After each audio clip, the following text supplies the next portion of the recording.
Hello everyone! I'm taking care of a little unfinished business today with a review of producer Irwin Allen's last big disaster movie, 1980's When Time Ran Out, which stars Paul Newman, Jacqueline Bisset, and William Holden, and was directed by James Gladstone. On a volcanic island in the South Pacific, Paul Newman's rig successfully strikes oil, but the extraordinary amount of pressure signals trouble, and sure enough, the volcano blows its top, causing an epic lava flow to head straight for the fancy resort. I intended to review this movie a few years ago. I reviewed The Poseidon Adventure, The Towering Inferno, and the 4 movies in the Airport series, and I meant to do this one as well to kind of cap it all off, but I got distracted, I got interested in other things, I moved on. But I was indirectly reminded of this movie's existence recently when my mom told me about something she'd heard on the radio, that Michael Crichton's widow had taken remnants of a project from his computer, that she'd asked James Patterson to finish it, and that it was a disaster thriller centered around a volcano. The book is titled Eruption. It just came out on June 3rd, but even before its release it was being hailed one of the hottest reads of the summer, the collaboration of the century, and there was already buzz about a potential blockbuster film adaptation.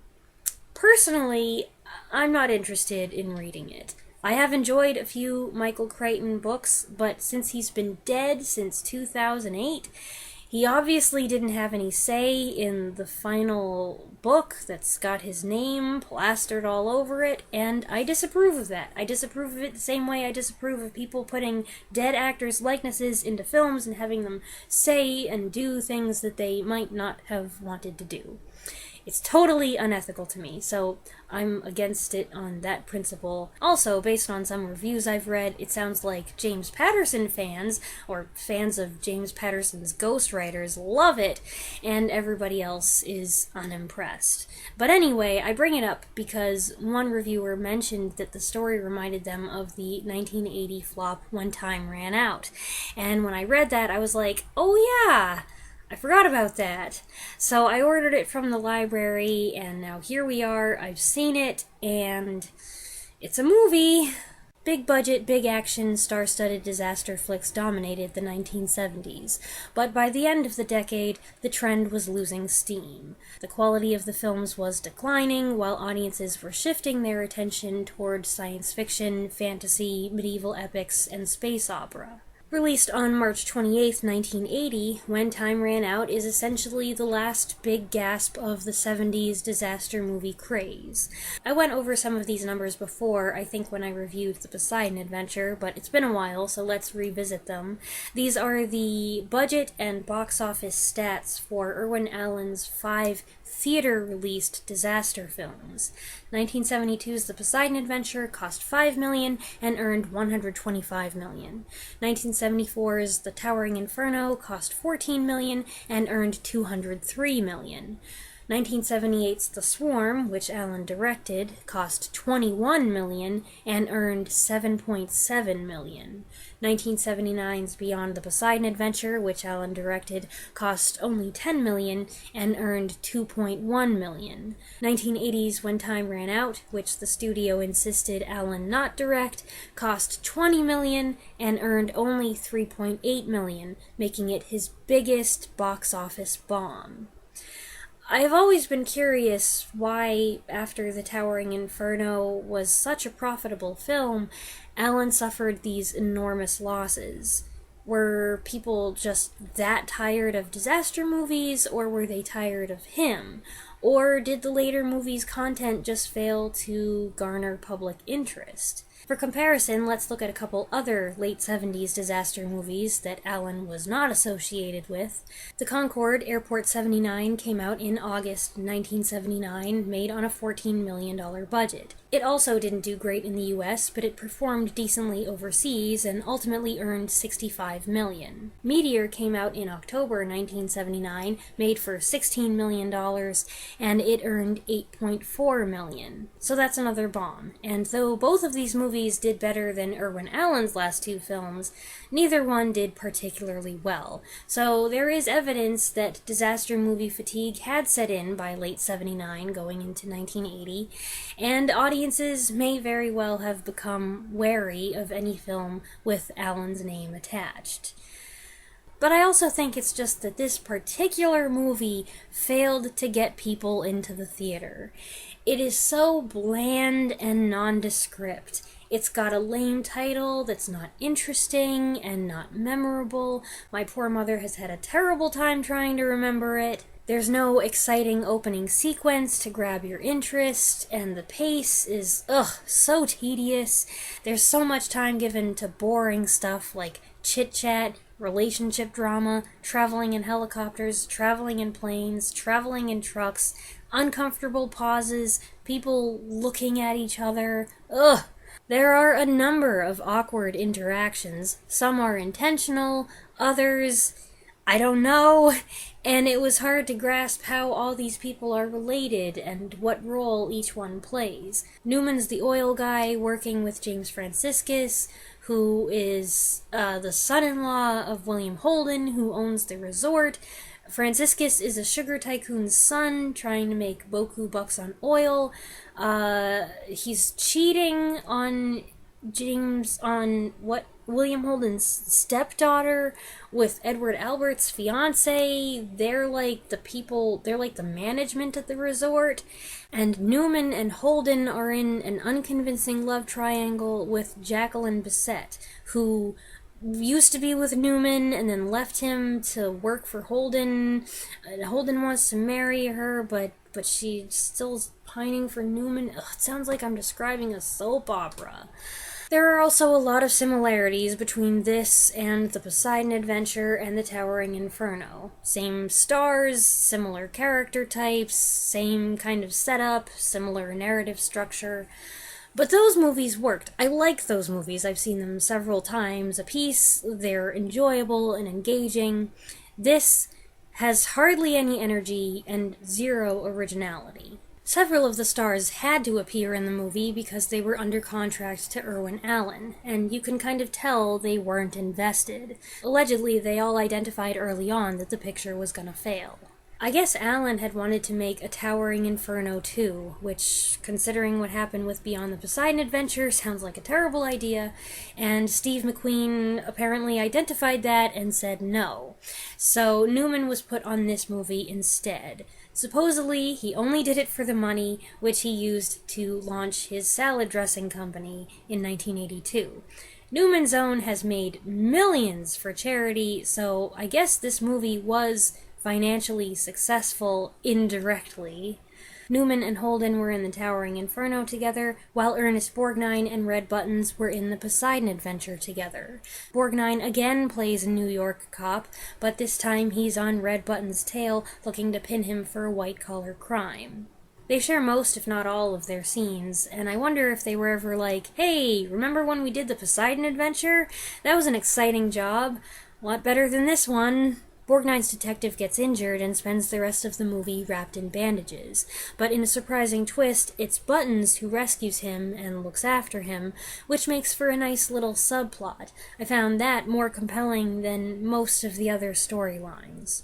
But even the stars who were not in Allen films were disaster movie veterans. Jacqueline Bisset was in 1970's Airport, and Burgess Meredith was in 1975's The Hindenburg. Meredith, playing the devoted husband of Valentina Cortesi's fated vaudeville, burlesque, circus, whatever star, puts a little more effort into his performance, and it pays off, since he delivers the only real emotional moment. But even that was an echo of something more familiar. And that's what distracted me most, how much this movie blatantly copied the Poseidon Adventure and the Towering Inferno. Jacqueline Bisset is just replacing Faye Dunaway as Newman's love interest, who doesn't really get to do anything, and James Franciscus is replacing Richard Chamberlain as the resident scumbag, and he also fills the role of the guy who insists everyone stay put because we've got everything we need right here. And of course, the scared and easily swayed crowd takes his side until suddenly they panic and swarm around the helicopter, inevitably making it crash, which is very like things that happen in the other two movies, and then our handful of heroes depart for a dangerous trek across the island to reach the ships that will evacuate them, encountering a series of perilous situations along the way, just like in the Poseidon Adventure and the Towering Inferno. I did find the last 30 minutes or so more entertaining and more enjoyable than the rest of it. At least things were happening and characters were in trouble and there was stuff to look at besides people having stiff or testy conversations. When Time Ran Out purports to be based on the 1969 book The Day the World Ended by Gordon Thomas and Max Morgan Witz about the 1902 eruption of Mount Pelee on Martinique. One character briefly refers to this tragedy, which killed nearly 30,000 people and wiped out the resort town of St. Pierre. But I've heard that besides borrowing a few big picture ideas, the film has nothing to do with the book. The screenplay was written by Sterling Siliphant, who penned all of Allen's major disaster movies, and Carl Foreman, and I was not impressed. The dialogue is not very good, characters keep mentioning time in the most awkward ways, I think in reference to the title, to give the title more weight. Some of the dialogue was obviously ADR'd, which, number one, is kind of distracting when it's badly done. Number two, it makes you wonder why they needed to fix so much in post-production, and Newman and Bissett have some really bad flirtatious dialogue. They act like it's hilarious and they're having so much fun, but it's an inane love scene. Honestly, the volcano choosing to erupt at that moment provides a welcome interruption. That initial sequence when the eruption starts is okay, effects-wise, but the film is frustrating. It often chooses to linger on people's reactions, or on an object in the foreground, with the volcano in the distance. What gives? This is a disaster movie. I want to see the thing I've been waiting for! There are some dodgy shots, and altogether the visual effects are less than stellar, but you could argue that they're on par with the time. I do wonder if this DVD was a remastered version. It doesn't say anything on the box about it being remastered, and normally that's something they would brag about. It only mentions that it's the widescreen version to preserve the scope aspect ratio of the original theatrical exhibition, enhanced for widescreen TVs. But it doesn't say anything about remastering or new and improved, anything like that. And I asked the question because I've seen clips and screenshots from this movie where the effects look atrocious. This movie is notorious for having bad effects, but they weren't nearly as awful in the version I saw. The most famous section of the movie revolves around the rickety old footbridge, with lava flowing underneath and flames bursting up on either side. This sequence was incredibly long, but it's actually the best part, I think, at least in terms of suspense and viewer engagement. So things were looking up enough that I actually started to hope for a strong finish. But no, the movie's got an anticlimactic ending. There are a couple scenes to wrap things up, but nothing else happens. It's just over, and it screams, "We ran out of money!" When time ran out, more like when the budget ran out. I can't possibly be the first person to say that. It's mentioned early on that the men have seen some anomalies near the volcano, including some foot-long centipedes. Naturally, my creature feature feelers went up. Immediately, I was on the lookout for some souped-up creepy crawlies. Not that I want to see foot-long centipedes, but it would be something. But no, it was just a tease. I kept waiting and waiting and waiting, and about 90 minutes in, my mom said, "Are they gonna run into those foot-long centipedes now?" And that's how I found out that she was waiting too. But there was nothing. Not one scene, not even one shot of big bugs. Ugh! You know what, though? She said she liked the movie. I tried to argue with her, pointing out all the problems, how tedious and formulaic and predictable and inferior it was. But while she conceded these things, she viewed its flaws as just being typical of the time and the genre. She just accepts it as it is.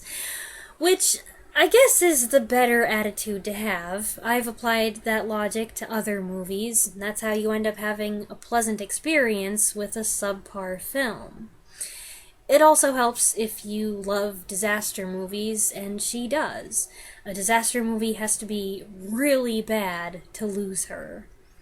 I like them too, but with the 70s movies, she's got the benefit of nostalgia and memories. She saw a lot of these movies in the theater, and that helps make her more forgiving. And for all the negative things I've said here, it could have been much, much worse. The film quality's okay, the acting's okay, Lalo Schifrin's score is okay.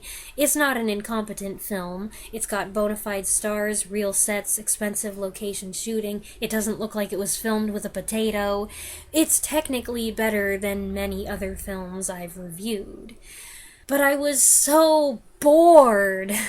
It's slow, it doesn't offer much in terms of action, the writing is questionable, scenes and transitions are poorly edited, and it's got an uninspiring cast, which, besides everyone I've already mentioned, includes John Considine, Barbara Carrera, Pat Morita, Veronica Hamill, and Irwin Allen's wife, Sheila.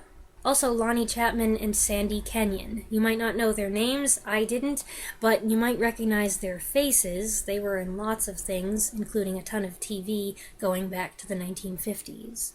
Apparently there are multiple versions of this movie. I saw the shortest one. The DVD version I have is 106 or 109 minutes long.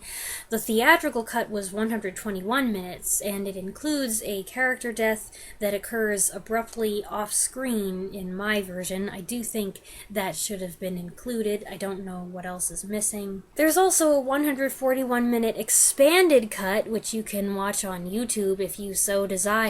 Considering what I saw already felt too long and bloated, there's no way I want to see a version with 35 minutes of additional footage, especially since it sounds like the extra material is mostly just more talking and some cockfighting scenes. No thanks, I'm good. Next time I want to watch a volcano movie, it won't be this one. I would much rather revisit Dante's Peak, which is one of my mom's favorites, or Volcano.